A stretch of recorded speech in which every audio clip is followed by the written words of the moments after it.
you very weak and helpless would collapse under their persecution, but they misread the true signs of the times. They were told that they would soon be disillusioned in both their calculations, and it actually so happened when Heraclius carried his campaign into the heart of Persia of the Meccan Quraysh were beaten off at Badr. And on that day the believers Muslims will rejoice at the victory given by Allah to the Romans against the Persians with the help of Allah.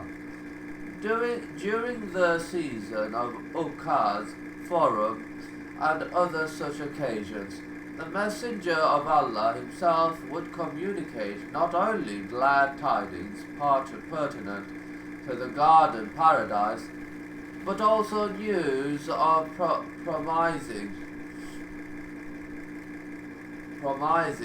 prospects for the true believers in the call of Islam.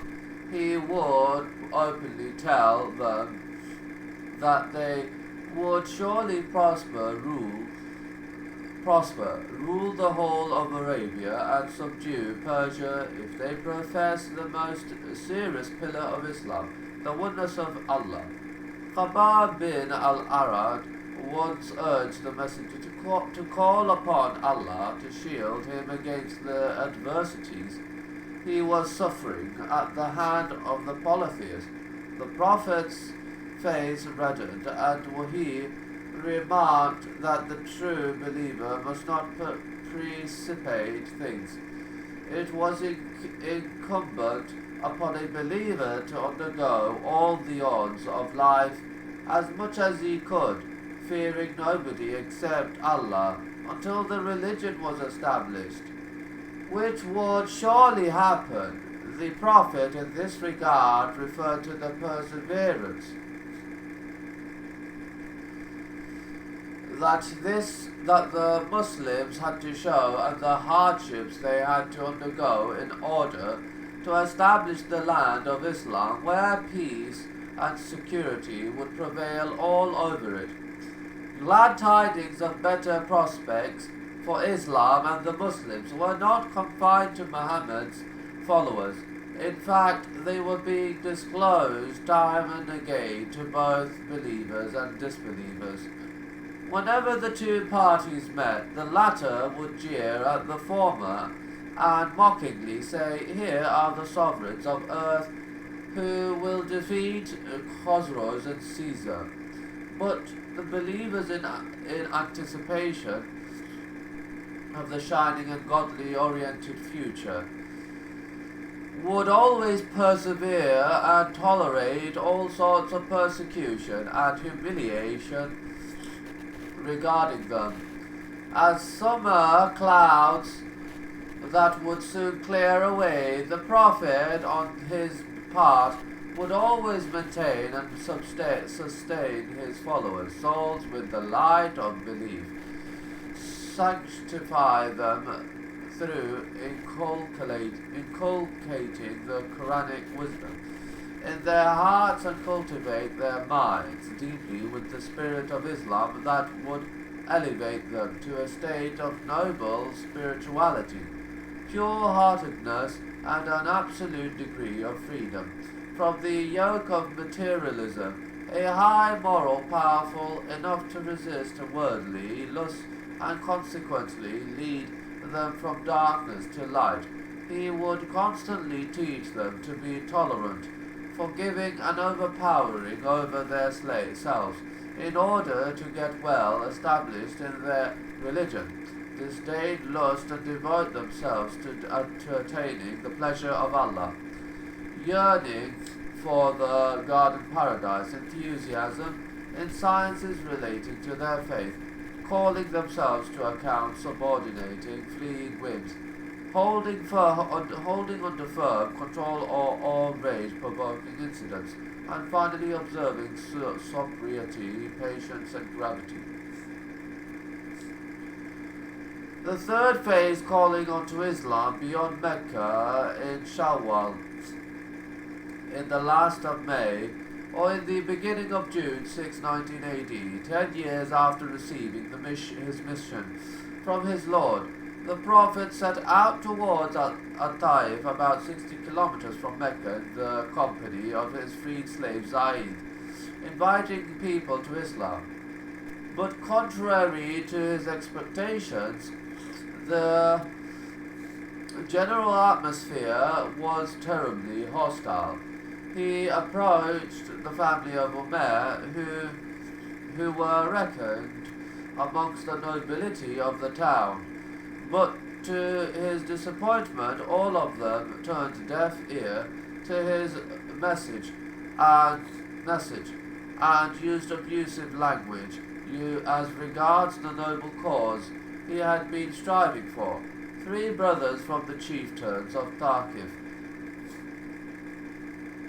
met the Prophet, who invited them to embrace Islam and worship Allah, but they impudently jeered at him and refused his invitation. He is tearing the cloths of Al-Kaaba. Is it true that Allah has sent you as a messenger? Said one of them.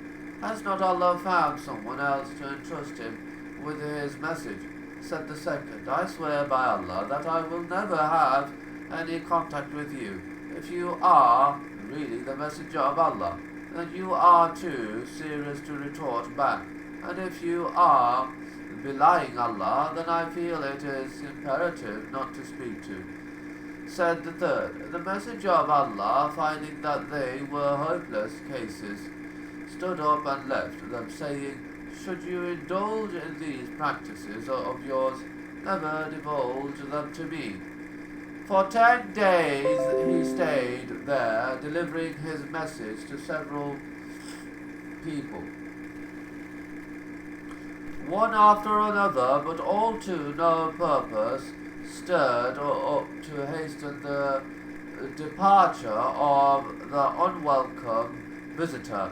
The people hooted him through the alley ways, pelted him with stones and obliged him to flee from the city, pursued by a relentless rabble. Blood flowed down both his legs, and Zaid, devouring to shield him, was wounded in the head.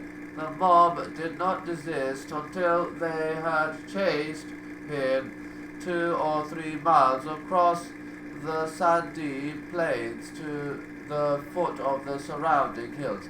There, wearied and exhausted, he took refuge in one of the numerous orchards and rested against the wall of a vineyard. At a time when the whole world seemed to have turned against him, Muhammad returned to his Lord and betook himself to prayer and the following touching words are still preserved as those through which his oppressed soul gave vent to its distress.